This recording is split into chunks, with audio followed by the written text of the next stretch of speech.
It was a late evening. The sun had just dipped below the horizon, painting the sky in hues of orange and purple. Birds chirped their final songs of the day, and the village was settling into a peaceful quiet.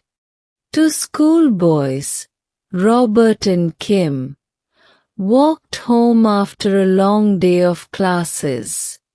Robert, known for his sixth finger, and Kim, known for his towering height, were best friends who shared everything, except their dreams.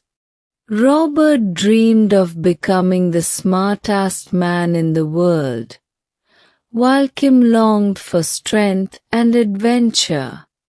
As they strolled past the edge of the village, a tall, mysterious man in his mid-20s approached them. His eyes gleamed with an otherworldly light, and in his hands, he held a small sapling.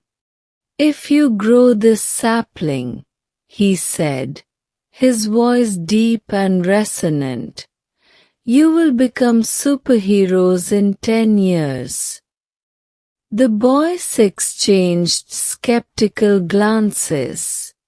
"Why should we believe you?" Robert asked. The man smiled faintly. "Because I was once like you." Kim, intrigued by the idea of becoming a hero, nudged Robert. "What's the harm in trying?" Reluctantly, Robert agreed. When they asked for the man's name, he replied, "Kim." The younger Kim gasped, "That's my name too." The man's expression shifted briefly, as if remembering something painful, but he quickly masked it.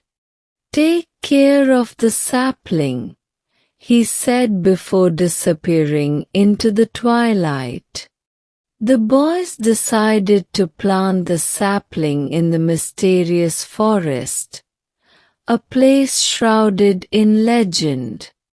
Villagers whispered that the trees there spoke to each other at night, sharing secrets no human could understand. The forest was dense, with towering banyan trees whose roots twisted like serpents.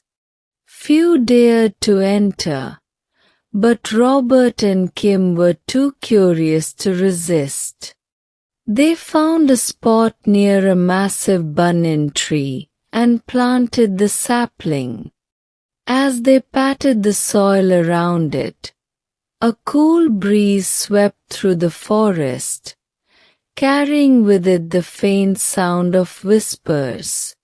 The boys glanced at each other, their hearts pounding, but they shook off their unease and returned home. Over the next 10 years, Robert and Kim visited the forest daily to water the sapling. It grew at an astonishing rate, its leaves larger than banana leaves and its fruits unlike anything they had ever seen, shimmering blue orbs that seemed to glow faintly in the dark. The boys marveled at its beauty but kept it a secret, knowing the villagers would fear it. One evening, as the boys watered the tree, it suddenly spoke. "You have cared for me well," it said in a deep, resonant voice. "I will grant each of you 2 wishes. But know this, once your wishes are fulfilled, I will become an ordinary tree." Kim stepped forward first. I wish for endless life and the strongest body in the world. The tree rustled, and 2 sky-blue fruits fell into his hands. Eat these, it said. Kim devoured them, and instantly, his muscles bulged with strength, and he felt an invincible energy coursing through him. From now on, the tree declared, you are the strongest man in the world with endless life. Robert went next. I wish for the smartest mind in the world, he said. The tree gave him a single blue fruit. When Robert ate it, he felt no physical change, but his mind buzzed with newfound clarity. Knowledge is invisible to the eyes, the tree explained. You are now the wisest man in the world. Robert decided to save his second wish for later. Kim, intoxicated by his power, declared, I'm going to conquer the world, and left the village. Over the next 5 years, Robert used his wisdom to become a renowned intellectual, philanthropist, and the richest man in the world. He built schools, funded research, and solved global problems. Meanwhile, Kim's strength made him arrogant. He defeated countless opponents, but his lack of discipline and wisdom led him down a dark path. He became a criminal, his name appearing in police records worldwide. The United Nations warned Kim to surrender, but he refused.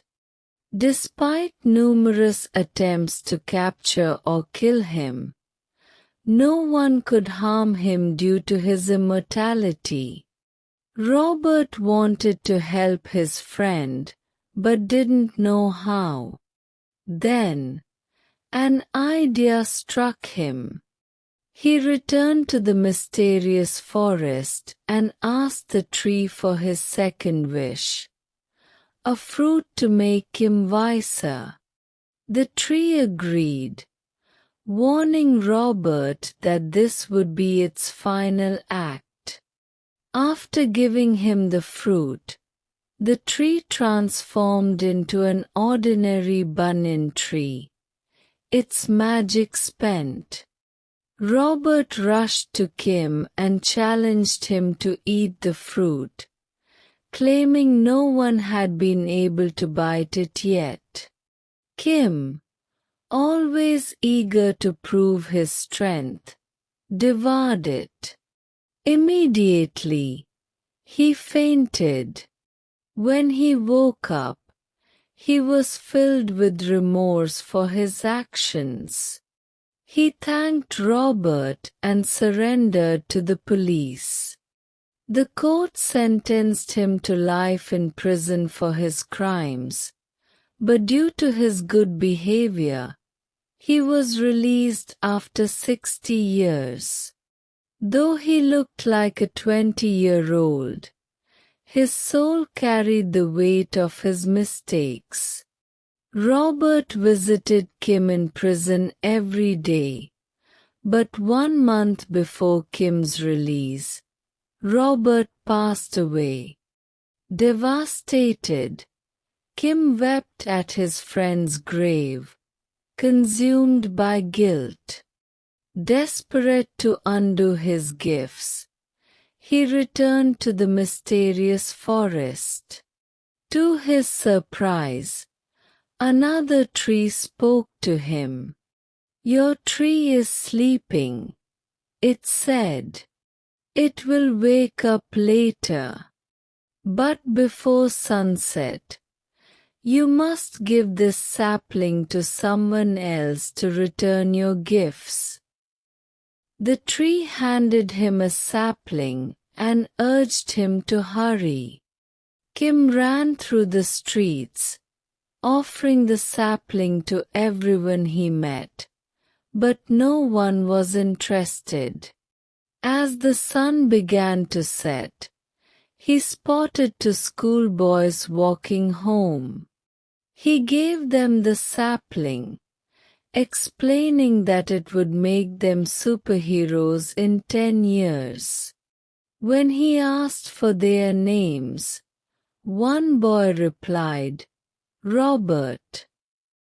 Kim froze. He noticed the boy's sixth finger and realized history was repeating itself. Overwhelmed, Kim whispered, "Knowledge is power," before leaving. As Kim walked toward Robert's grave, he felt his body weakening. With each step, he aged rapidly until he collapsed, leaning against the grave. The two boys, unaware of the cycle they were about to enter, headed to the mysterious forest to plant the sapling.